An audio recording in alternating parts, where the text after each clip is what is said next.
Respon positif wacana pemilihan kepala daerah oleh DPRD. Wacana ini bermula dari usulan Ketua Umum Partai Golkar Bahlil Lahadalia. Kita melihat sendirilah bagaimana besarnya biaya untuk pelaksanaan pilkada.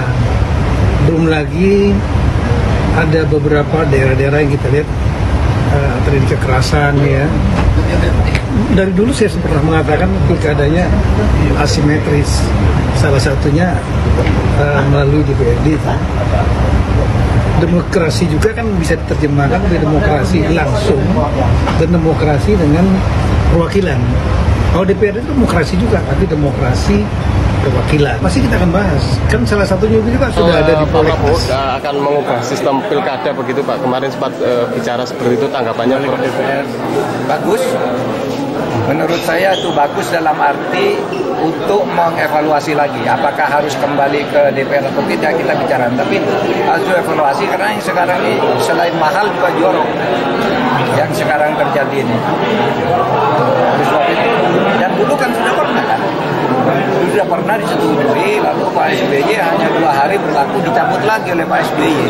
Ingat tahun 2024, tahun 2014 itu ada undang-undang nomor 22 tahun 2014 tentang pilkada, dikeluarkan tanggal 29 September, tetapi pada tanggal 2 Oktober dicabut lagi, hanya 2 hari.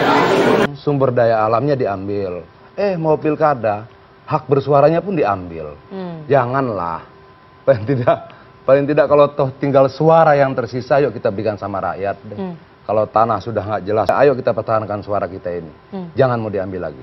Jadi standingnya PDI Perjuangan menolak? Menolak dong, itu pertama. Kalau alasannya kemudian biaya mahal, biaya yang mana? Biaya pelaksanaan 37,5 triliun. Kalau biaya mahal itu, karena memang kita gede banget negaranya. Rakyatnya banyak sekali. Tapi wajar berarti ya segitu. Ya, tapi kalau kita bagi dengan jumlah DPT, maka biaya per orang itu cuma Rp184.000. Jadi dengan Rp184.000 itu rakyat kita berikan hak untuk menentukan siapa pemimpin di daerahnya. Siapa yang nanti akan menentukan tambang di daerahnya jadi apa, pohonnya jadi apa, kebun jadi apa dan sebagainya. Mereka mau pilih sendiri, jangan diambil dari mereka. Karena kalau kita lihat perorangan seperti itu murah. Dan sebenarnya itu juga turunnya ke rakyat kok. Untuk uang KPPS ya Dol ya? KPPS, segala macam itu banyak itu komponennya. Saya sudah baca komponennya banyak sekali. Untuk seluruh komponen itu satu TPS itu kira-kira 12 sampai 14 juta rupiah. Di luar distribusi dan sebagainya. Artinya itu turun juga ke rakyat. Kalau dibilang misalnya biaya para calon ini mahal, itu pilihan dia. Kita asumsi 20.000 per pasangan, 20.000 kaos. Kalau 40.000, 62 juta kaos yang dicetak. Itu tukang sablon dapat duit. Jadi perputaran ekonominya berjalan. Duit, tukang kaos dapat duit, yang ngirimin kaos dapat duit. Waduh, perputaran. Dan itu diakui oleh Menteri Keuangan. Lah, pertanyaan kita, ketika rakyat dapat duit, kenapa kita khawatir gitu loh? Kenapa kemudian kita bilang ini jadi mahal, dia dapat duit kok. Kalau kemudian persoalan uang itu menjadi bengkak karena adanya money politik. Nah, yang harus dievaluasi bukan sistem pemilunya langsung tidak langsung. Yang harus dievaluasi KPU-nya, Bawaslu-nya gitu loh. Jangan dong kegagalan kita mentertibkan, mendisiplinkan KPU dan Bawaslu, lalu kita rubah sistemnya, udah dipilih DPRD aja. Padahal money politik itu terjadi karena apa? Karena Bawaslu-nya misalnya tidak tegas, KPU membiarkan, KPPS-nya main mata dan sebagainya begitu loh. Itu waktu pilkada langsung 2005, itu kan keluhannya karena memang pilkada juga berbiaya mahal. Untuk mendapatkan dukungan partai politik itu tentu tidak mudah. Apalagi bisa memborong semua partai, sebut saja misalnya Kimples. Kalau satu partai misalnya 10M kan tinggal dikalikan berapa, itu sudah mahal. Yang kedua, memang dulu juga dinilai jorok dan brutal juga karena memang anggota dewan yang dinilai punya veto untuk memilih calon kepala daerah juga jumlahnya mahal. Kalau kita asumsikan setiap kabupaten dan kota itu 50 DPRD, setiap satu DPRD minus 1M kan butuh sekitar kurang lebih separuhnya. Oh, kurang lebih sekitar 30 atau berapa. Itu sama kalau aja satu. Sebenarnya ya. Kalau misalnya satu anggota dewan sok jual mahal jadi 2M, 3M, tinggal dikalkulasikan harga saja, makin naik. Iya, jadi saya kira sebenarnya kalau saya memahami Prabowo itu ingin mengkritik kita semua dan tidak boleh ada di kambing hitamkan. Bahwa dalam penyelenggaraan pilkada itu berbiaya mahal, iya. Ini yang kemudian saya dorong sebenarnya, undang-undang pilkada dan pemilu itu disatukan, dan kalau bisa penyelenggara pemilu ad hoc saja, Nana. Karena sekarang serentak. Kita akan bertanya nih, 4 tahun, 5 tahun yang akan datang, kawan-kawan KPU dan Bawaslu nih apa kerjaannya? Kan makan gaji buta, nggak ngapa-ngapain. Duit negara juga dikeluarkan untuk membiayai mereka. Jadi dalam konteks itulah kemudian saya kira yang harus ditekan. Nah, yang kedua yang paling penting. Tapi di negara-negara lain nggak ad hoc loh, lembaganya resmi. Ya, ini untuk memunculkan trust publik. Apapun lah judulnya, kan kita bertanya, KPU dan Bawaslu ngapain 5 tahun sampai 2029? Masa mereka tiap hari nggak ada pekerjaannya, nggak ada pilkada, nggak ada pemilu, gaji dan fasilitasnya sama, fasilitasnya berlimpah dan fantastik. Kan itu yang juga dikritik. Bisa tidak operasionalnya pakai Avanza atau Xenia, bukan pakai yang mewah-mewah. Kos-kos penyelenggara begitu gaya betul, apalagi ada kasus kemarin kan punya pustun, punya simpanan, dan itu membuat orang nggak percaya dengan penyelenggara yang kemudian mewah. Kuncinya di pemerintah dan DPR. Nah, kan kita juga tahu kotak suara kita kan bukan dari hal yang bagus, pakai kardus, murah itu, kardus Indomie juga dipakai.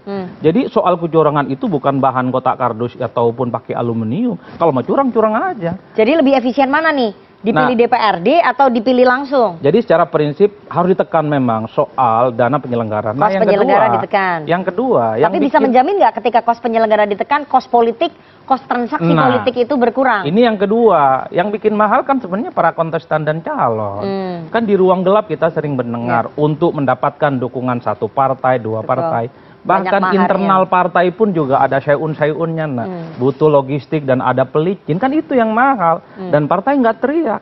Kalau partai bersepakat bahwa haram hukumnya pakai pelicin, pakai mahar, bisa ditekan. Yang kedua, yang suka pakai money politik, pakai kerudung, pakai sembako, pakai mansos siapa? Karena elit juga yang pakai. Nah, partai politik. Itu tidak apple to apple ya. Kita bicara tentang pemilihan langsung dan pemilihan oleh DPRD. Jadi gini, itu sebenarnya bukan sistemnya yang diubah ya. Kalau kita bicara sistem pemilu itu adalah bagaimana misalnya seseorang itu terpilih dan lain sebagainya. Tetapi ini yang diubah itu adalah antara pemilihan langsung dan pemilihan tidak langsung. Jadi cara atau metode memilih pemimpin. Nah, itu hal yang menurut saya memang paling substantif jadinya. Tetapi kalau kita lihat misalnya pasal 18 ayat 4 Undang-Undang Dasar 45, memang di situ tidak dikatakan bahwa cuma dipilih secara demokratis. Tapi kalau kita mengatakan the degree of democraticness, ya jelas pemilihan langsung kan begitu. Tapi kalau Anda bicara mengenai biaya penyelenggaraan, ya pemilihan DPRD, maka tidak apple to apple. Karena itu, saya suka dengan tema ini, memudahkan dan memurahkan pemilu. Jadi tidak hanya pilkada, tapi legislatif dan juga pilpres. Nah, bagaimana kita memudahkan dan memurahkan itu? Itu kalau kita punya yang namanya political will, itu mudah sekali. Banyak yang bisa kita mudahkan dan murahkan. Anda mau contoh misalnya. Sebagai contoh adalah hilangkan threshold. Itu sudah mudah dan murah. Kenapa? Yang namanya threshold itu kan ajang dalam tanda kutip untuk memeras calon kepala daerah. Membeli partai politik itu sudah menjadi rahasia umum. Anda nggak bisa datang ke partai politik, minta dukungan, kalau dulu kan 20% kursi. Sekarang untung ada putusan MK kan, bisa 6,5% misalnya. Nah, datang ke partai politik itu sudah pasti minta uang. Nggak ada yang namanya no freelance, tidak ada yang namanya makan siang yang gratis. Itu baru satu sisi. Yang kedua adalah, misalnya kalau kita bicara tentang effective electoral justice systemnya. Penegakan hukum pemilu yang efektif. Nggak ada yang efektif. Pasal tentang money politics itu mati pasal itu. Kan dikatakan bahwa siapa yang terbukti melakukan politik uang, memberikan atau menjanjikan uang kepada calon pemilih dan macam-macam, maka dia bisa didiskualifikasi oleh Badan Pengawas Pemilu. Dan ini terbukti nggak pernah kejadian nggak pernah. Mumpung lagi ingat, bicara tentang sistem pemilu, kita kan sudah punya eksperimen.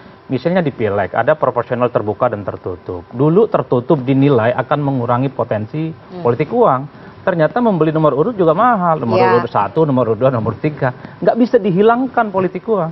Yang bisa menghilangkan mau terbuka ataupun tertutup kalau dalam konteks pileg, caleg dengan partainya. Kenapa harus nomor 1 itu harus bawa koper yang gede gitu loh Bang? Dengan seisi-isinya. Begitupun dengan pilkada yang dipilih oleh DPRD, keluhannya juga mahal, brutal, kosnya juga lebih banyak. jorok. Lebih jorok dan lebih brutal. Dan ini adalah ajang bagaimana memang calon itu memang diperas duitnya gitu kan oleh elit. Oleh karena itu bagi saya gitu ya. Memang sistem politik kita selama ini baik yang tertutup ataupun yang terbuka punya cacat bawaan, yaitu politik berbiaya mahal. Nah, sekarang sebenarnya yang bikin mahal-mahal ini rakyat atau elit? Ini elit yang bisa mengeksekusi ini semua. Rakyat jangan dikorbankan supaya tak pakai uang ya partai dong. Awas ya pakai politik uang, bukan hanya dipecat tapi besok diantarkan langsung ke penjara. Pasti instingnya akan kembali kepada peraturan yang ada ya, itu dulu. Jadi kalau kita bicara konstitusi, pemilihan presiden itu pasti harus langsung, kecuali kalau di amandemen. Itu udah perintah konstitusi itu. Jadi kita nggak usahlah bicara mengenai ya presiden dipilih oleh MPR, itu kejauhan. Pertama pasti kita bicara presiden itu dipilih langsung. Nah tapi apakah kemudian gubernur dan wakil gubernur dan bupati wali kota harus dipilih secara langsung? Jawabannya tidak. Karena apa? Konstitusi kita secara teks ya mengatakan kepala daerah dipilih secara demokratis gitu.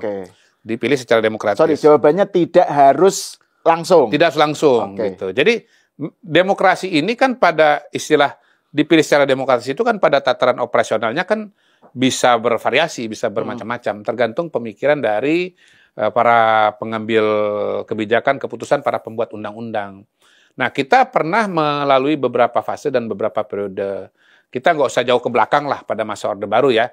Kita sampai pada era reformasi saja. Jadi era reformasi itu pada tahun 99 sampai tahun 2004, kan reformasi kan 98 ya. 99 2004 itu ada pemikiran ada suatu perubahan ketatanegaraan yang penting, yaitu berlakunya otonomi daerah. Nah, otonomi daerah merupakan respon terhadap realita dan suasana politik pada masa Orde Baru yang dianggap terlalu sentralistik, sehingga daerah itu nggak punya ruang gitu. Nah, meresponnya bagaimana? Meresponnya adalah dengan cara memberikan otonomi daerah. Otonomi daerah diberikan pada level mana? Provinsi atau bupati wali kota, pada kabupaten kota. Dipilih kabupaten kota. Kenapa dipilih kabupaten kota? Coba kenapa? Karena kalau ditaruh di provinsi, itu dianggap sebagai mirip-mirip negara federal. Cara biaya penyelenggaraan pasti absolut pasti lebih murah. Iya dong, ya dong. Tentu saja, ya betul. Iya kan, mencetak surat suara untuk berapa?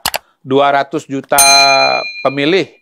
Kalau pilkada ada provinsi, ada kabupaten kota, berarti 200 kali 400 juta surat suara, itu kan nggak perlu dilakukan. Kalau kita bicara pemilihan oleh DPRD. Kalau kita bicara biaya untuk penyelenggara pilkada, petugas TPS misalnya, saksi kandidat misalnya, saksi partai misalnya, udah pasti nggak ada biaya itu gitu, karena cuma diselenggarakan di DPRD. Ibaratnya gini, TPS-nya itu bukan 1 juta atau bukan 800.000, TPS-nya 550 aja, iya kan? TPS-nya 550 titik aja gitu. Kenapa? Ya karena memang yang milih adalah DPRD, anggota DPRD gitu. Nah, kalau soal money politics tetap bisa terjadi. Kalau kita bicara pilkada langsung, money politiknya dari kandidat kepada masyarakat, ya kan? Kepada pemilih kan, kepada voters tuh, gitu. Nah, kalau pilkada oleh DPRD, money politiknya kepada anggota DPRD, voters juga, tapi voters elit gitu, yang jumlahnya sekian-sekian itu. Nah, sekarang tinggal dikaji aja mana yang lebih, dalam tanda kutip, lebih bisa dikontrol antara dua aspek ini. Ke masyarakat dengan kepada DPRD gitu. Mana yang lebih mudah dikontrol? Kalau buat saya ya, mungkin sederhana aja nih. Ya mungkin DPRD lebih bisa dikontrol. Kenapa? Misalnya dia harus harus di karantina misalnya 1 minggu. Ya, tidak boleh pegang alat komunikasi misalnya, gitu kan. Walaupun nanti akan bilang ada aja cara iya, tapi ini kan makanya ini kita bahas gitu loh. Kalau kita bicara diskusi atau pengkajian, inilah pengkajiannya gitu. Ke masyarakat bisa dicegah nggak? Bisa juga. Tapi kan kalau kita bicara jutaan orang kan ya faktanya kan makin susah gitu. Nah, apakah kemudian kalau money politics-nya ke anggota DPR akan lebih kecil dibandingkan dengan masyarakat? Walau alam, tergantungnya matematikanya kan gitu kan. Sekarang Wani Pironya. Nah, per kepalanya berapa kan gitu kan.